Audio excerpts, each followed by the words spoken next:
Salam sejahtera, terima kasih kerana bersama dengan saya di Nazilin Unity Channel. Ini pendedahan paling menarik mengejutkan kita berlaku di dalam rayuan Syed Saddiq Syed Abdurrahman di Mahkamah Rayuan hari ini. Wah, adakah Syed Saddiq akan dimasukkan penjara atau tidak? Ini ceritanya. Keterangan saksi utama terhadap Syed Saddiq demi puaskan SPRM. Tajuk ini saja menarik perhatian kita. Mengapa sampai ada keterangan saksi utama terhadap Syed Saddiq demi memuaskan SPRM, demi puaskan SPRM? Apa kaitan keterangan saksi utama ini dengan pasukan SPRM? Sebelum kita teruskan, siapa yang ada masalah kencing manis, gout dan tinggi darah, saya tak jual produk, saya hanya kongsi dengan Anda semua. Beli atau tidak terpulang pada Anda. Ada produk dalam beg ini, cepat tekan untuk mengetahui mana satu yang sesuai untuk Anda. Ramai sudah yang beli, ramai sudah yang menikmati keselesaan selepas menggunakan produk ini. Mereka kata bagus dengan harga yang sangat murah, mampu milik. Dan lebih penting lagi, stoknya terhad sepanjang bulan Ramadan ini dan Syawal nanti. Stoknya ada terhad. Jadi beli cepat sebelum kehabisan dan paling penting untuk persediaan raya nanti menjelang Syawal kan. Nanti raya bolehlah bergerak bebas sebab tidak ada gaut. Macam itulah ceritanya. Sediakan payung sebelum hujan. Mahkamah Rayuan hari ini diberitahu bahawa seorang saksi utama pendakwaan berada dalam tekanan untuk memberi keterangan terhadap ahli Parlimen Muar, Syed Saddiq Syed Abdurrahman, demi memuaskan hati SPRM. Peguam bekas Menteri Belia dan Sukan itu, Hisham Teh Pok Tek, berkata, beliau berhujah demikian hari ini ketika rayuan untuk mengedepikan sabitan bersalah serta hukuman terhadap anak guamnya dalam kes penyelewengan melibatkan dana RM1.12 juta Sayap Pemuda Bersatu Armada. Hisham menegaskan bahawa bekas penolong bendahari Armada Rafiq Hakim Razali yang merupakan saksi pendakwaan ke-13 tidak boleh dianggap saksi yang boleh dipercayai kerana didakwa berada dalam keadaan tekanan dan tekanan mental yang teruk ketika siasatan dan tahanan reman selama 6 hari oleh SPRM. Peguam veteran itu berhujah bahawa terdapat petunjuk jelas bahawa Rafiq memberi keterangan terhadap Syed Saddiq bagi memuaskan hati pihak SPRM. Hisham menjelaskan bahawa semasa pemeriksaan balas oleh pasukan pembelaan di Mahkamah Tinggi Kuala Lumpur, Rafiq bersetuju dengan kenyataan bahawa dia telah dipatahkan oleh SPRM sehingga agensi itu mendapat apa yang mereka mahukan. Terdapat bukti jelas bahawa SP13 telah dipatahkan semasa reman SPRM dan memuaskan hati SPRM dengan memberikan keterangan seperti yang dikehendaki oleh SPRM. Kata Hisham kepada panel 3 hakim yang dipengerusikan oleh Ahmad Zaidi Ibrahim. Rafiq merupakan saksi utama bagi 2 daripada 4 pertuduhan terhadap Syed Saddiq, iaitu pertuduhan pecah amanah CBT melibatkan RM1 juta dan pertuduhan salah guna harta melibatkan RM120,000. Pendengaran rayuan di hadapan panel hakim turut dianggotai oleh Azman Abdullah dan Norin Badarudin akan disambung esok. Pada 9 November 2023, Mahkamah Tinggi mensabitkan kesalahan terhadap Syed Saddiq atas 4 pertuduhan termasuk 2 pertuduhan penggubahan wang haram dan menjatuhkan hukuman penjara 7 tahun, denda 10 juta serta 2 sebatan. Bagaimanapun pelaksanaan hukuman tersebut ditangguhkan sementara menunggu keputusan rayuan Syed Saddiq di Mahkamah Rayuan. Syed Saddiq didakwa bersubahat dengan Rafiq yang diamanahkan dengan dana RM1 juta daripada Armada Bersatu untuk melakukan pecah amanah CBT terhadap wang tersebut. Kesalahan itu didakwa dilakukan di CIMB Bank Berhad, Menara CIMB Kuala Lumpur Central, Jalan Stesen Central 2 pada 6 Mac 2020. Sekian untuk kali ini. Jangan lupa tinggalkan komen Anda. Sila tekan butang subscribe. Bye-bye. Salam sejahtera. Terima kasih kerana bersama dengan saya di Nazilin Unity Channel. Pandangan Presiden PAS hadkan Perdana Menteri 10 tahun ditolak oleh bekas imam Masjid Rusila. Baiklah. Sepanjang isu ini bermain di media sosial iaitu pengehadan Tempo seorang Perdana Menteri menjawat jawatan selama 10 tahun, ramai netizen, saya boleh kata 90% komen netizen setuju. Mereka setuju. Saya pun setuju sebenarnya. Perdana Menteri dihadkan 10 tahun sahaja. Kenapa? Pertama, untuk mengelakkan pemusatan kuasa. Kedua, untuk mengelakkan sakaunya terlalu banyak. Ini 22 tahun, 22 bulan, 33 bulan, 44 bulan, 1 bulan, 2 bulan, 3 bulan, dan macam-macam lagi. Boleh berlaku sakau. Bayangkan kalau lebih 10 tahun. Nah, itulah saudara, kenapa jawatan Perdana Menteri perlu dihadkan. Kalau sudah terlalu lama, dia juga akan merasa bahwa Malaysia ini seakan-akan miliknya. Dan dalam tempo yang begitu lama ini, bayangkan betapa sukarnya untuk dikesan lagi salah laku kalau berlaku salah laku. Itu sebabnya harus disokong sebenarnya. Ramai ini yang sangat setuju supaya tempo itu hanya 10 tahun. Jangan sampai lebih daripada itu, kata netizen. Sebelum itu jangan lupa, siapa yang ada kencing manis, tinggi darah dan gout, saya tidak jual produk, saya hanya kongsi kepada Anda semua. Ramai yang setuju bahwa produk ini berhasil, baik, boleh menyembuhkan, dan paling penting ialah murah. Beli cepat sebelum kehabisan stok. Sediakan payung sebelum hujan. Macam itulah. Jangan raya nanti pula kena gout, kan itu masalahnya. Okey. Produk ini halal dan ditanggung baik. Okey, baiklah saudara-saudara sekalian. Pandangan Presiden PAS Tan Sri Abdul Hadi Awang yang menolak cadangan untuk menghadkan jawatan Perdana Menteri hanya kepada 2 penggal atau 10 tahun sahaja ditolak. Ini kerana amalan Khalifah Islam yang memegang jawatan hingga meninggal dunia bukannya hadis atau ayat Al-Quran yang tidak boleh dipertikaikan. Walaupun begitu sejarahnya, tapi itu bukan ketetapan dari Quran dan hadis. Khalifah dan pemerintahan bukan ketetapan seperti solat atau puasa, katanya. Politik adalah ijtihad dan maslahat umum, kata Ustaz Zulaidin Muhammad, bekas imam Masjidul Sila yang tidak bersetuju dengan pandangan Presiden PAS itu. Beliau berkata, bagi beliau, hukum politik boleh berubah dan kena berubah mengikut maslahat negara. Suruh Haji Hadi baca dalil Quran hadis yang larang. Hukum duduk di situ, katanya. Apa yang berlaku dulu realiti masa itu, bukan ketetapan hukum. Kata beliau mengulas tindakan Hadi menolak cadangan menetapkan had 2 penggal atau 10 tahun untuk seseorang memegang jawatan Perdana Menteri. Hadi dalam tulisannya menerusi minda Presiden PAS berkata, apabila DAP mencadangkan had tempo 10 tahun bagi jawatan Perdana Menteri, tiba-tiba ramai yang berlumba-lumba memberikan sumbangan positif. Kata Hadi, mereka seolah-olah melupakan jahil atau tidak mempedulikan dasar yang lebih penting bagi mencapai wawasan dunia dan akhirat yang kekal mengikut ketetapan Allah mewajibkan Islam memimpin negara, katanya. Hadi juga kata hal ini demikian kerana tanggungjawab tersebut merupakan amanah yang besar daripada Allah.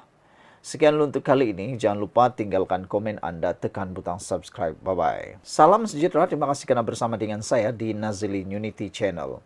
Nak bagi cadangan tu, biarlah pakai otak, kata UMNO kepada PAS. Apa cerita ni sampai pemimpin PAS ini mengarahkan supaya pemimpin PAS guna otak, pakai otak sebelum bagi cadangan. Ini betul-betul memang luar biasa. Sebelum kita teruskan ulasan kali ini, jangan lupa siapa yang ada masalah kencing manis, tinggi darah, gout, sila tekan produk ini. Saya bukan jual obat, saya hanya kongsikan kepada anda produk yang sudah ramai beli, makan dan sapu. Mereka sembuh dan mereka kata murah belaka. Sebelum Ramadan, sebelum Raya Syawal tiba, jangan lupa beli untuk persiapan menyambut Syawal. Takut-takut nanti Syawal pula, Raya pula, kena gout, itu yang susah kan. Kita nak bersenang-senanglah waktu Syawal nanti. Kata pemimpin UMNO, nak bagi cadangan pandangan tu, biarlah pakai otak. Itu satu amanat paling keras dan paling panas oleh pemimpin UMNO. yaitu Datuk Lokman Nur Adam, ahli Majlis Kerja Tertinggi UMNO. Beliau mengatakan secara sinis menemplak Ketua Dewan Pemuda PAS Afnan Hamimi Taib Azzamuddin agar pakai otak berhubung langkah menghadkan jawatan Perdana Menteri kepada dua penggal. Lokman mempersoal sama ada wujud atau tidak isu nafsu sewaktu Ketua Panel Penasihat State Government 4 SG4 Tun Dr. Mahathir Mohamad menduduki jawatan Perdana Menteri lebih 2 dekad bermula 1981, 22 tahun campur 22 bulan. Itulah Perdana Menteri yang menjadi penasihat PAS. Jadi kenapa PAS tak lihat kiri kanan, terkena pula penasihat mereka sendiri.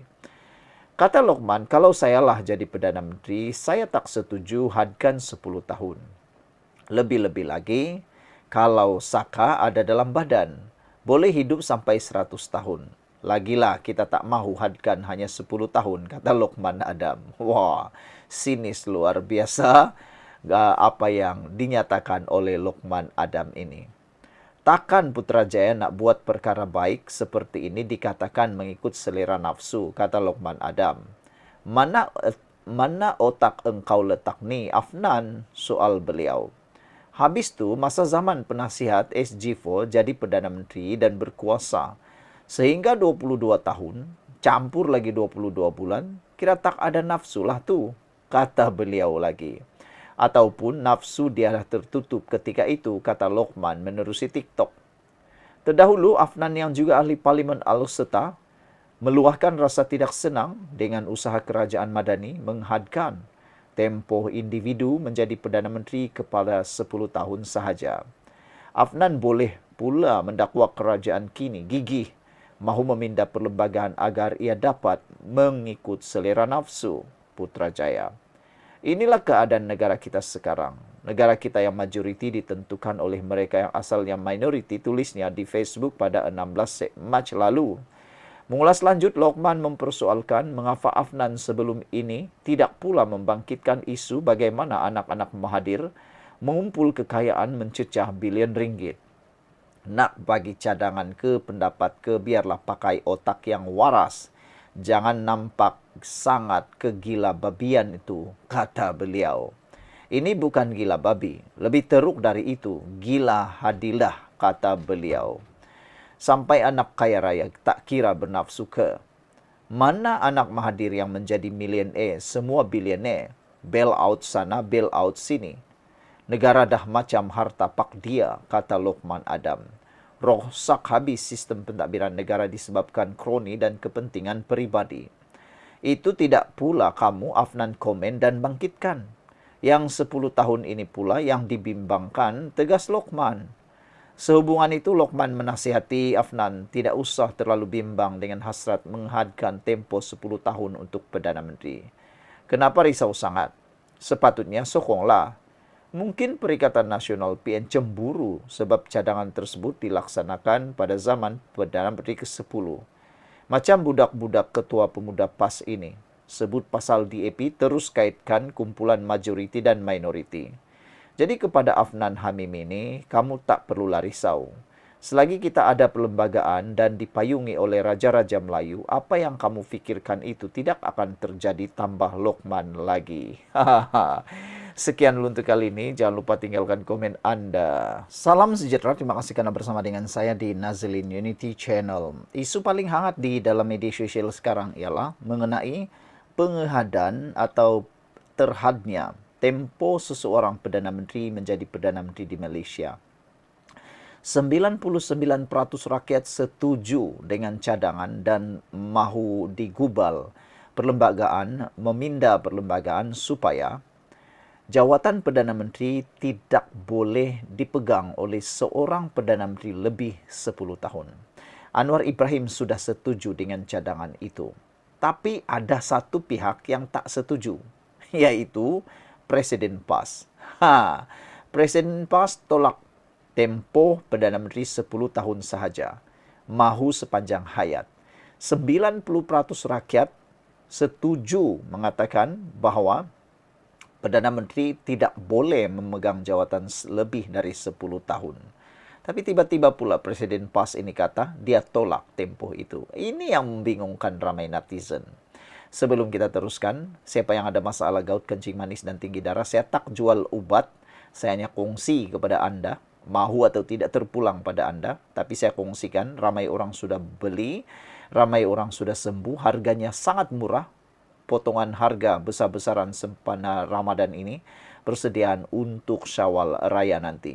Jangan pula nanti Raya kena gout baru nak terhege-hege cari ubat. Jadi belilah sekarang selagi harganya masih murah dan stoknya masih ada. Cepat tekan butang produk yang ada dalam video ini. Dan terima kasih kena membeli. Dan terima kasih kena bersedia untuk masa depan. Sediakan payung sebelum hujan. Ini produk halal dan lulus KKM. Saudara, Presiden PAS menolak tempo Perdana Menteri 10 tahun sahaja, mahu sepanjang hayat pula. Presiden PAS Tan Sri Abdul Hadi Awang menolak cadangan agar tempo seseorang menjadi Perdana Menteri hanya 2 penggal atau 10 tahun sahaja. Dalam tulisannya di minda Presiden PAS, Hadi berkata, kewajiban umat Islam untuk berlaku adil kepada semua mengikut ketetapan Allah. Maka segala urusan umat hanya boleh dikendalikan oleh kalangan yang beragama Islam dan beriman sahaja dengan memenuhi syarat-syarat kelayakan yang telah ditetapkan. Akan tetapi apabila seseorang pemimpin melakukan perbuatan khianat yang menafikan kelayakannya, maka tugasnya hendaklah ditamatkan, kata beliau. Sepanjang sejarah, semua khalifah Islam menjalankan tanggung jawab sebagai pemimpin sehingga akhir hayat mereka. Allah telah menetapkan bahawa para anbiya yang membawa ajaran Islam juga berperanan sebagai pemimpin. Selepas kewafatan mereka, tugas itu digantikan oleh golongan yang meneruskan ajaran para anbiya, tulis beliau menerusi Facebooknya. Baru-baru ini, Setiausaha Agung DAP Anthony Lok mencadangkan agar Perlembagaan Persekutuan dipindah bagi membolehkan seseorang Perdana Menteri hanya boleh dilantik untuk 2 penggal atau 10 tahun sahaja. Perdana Menteri Datuk Seri Anwar Ibrahim selepas itu menyambutnya dan bersetuju dengan cadangan itu. Ada cadangan yang saya setuju seperti menghadkan tempoh Perdana Menteri kepada 10 tahun. Kerana kita tahu kalau sampai 22 tahun boleh rosak negara, kata Anwar. Hadi dalam tulisannya berkata apabila DAP mencadangkan had tempoh 10 tahun, bagi jawatan Perdana Menteri, tiba-tiba ramai yang berlumba-lumba memberikan sumbangan positif. Mereka seolah-olah melupakan, jahil atau tidak mempedulikan dasar yang lebih penting bagi mencapai wawasan dunia dan akhirat yang kekal mengikut ketetapan Allah yang mewajibkan Islam memimpin negara. Hal ini demikian kerana tanggungjawab tersebut merupakan amanah yang besar daripada Allah, katanya. Bukan sekadar membahagikan jawatan atau memberikan kerja dalam tempoh tertentu kepada seseorang untuk menikmati jawatan, kemudian digilirkan kepada seorang yang lain untuk mengambil kesempatan juga, katanya. Beliau juga kekal dengan retorik bahawa Malaysia adalah milik Islam Melayu yang wajib dipertahankan. Awas berjaga-jagalah terhadap langkah DAP untuk mengambil kuasa dengan melemahkan kedudukan Islam dan bangsa Melayu yang berjenama Islam, katanya pada hari ke-18 Ramadan. Sekian untuk kali ini. Jangan lupa tinggalkan komen Anda.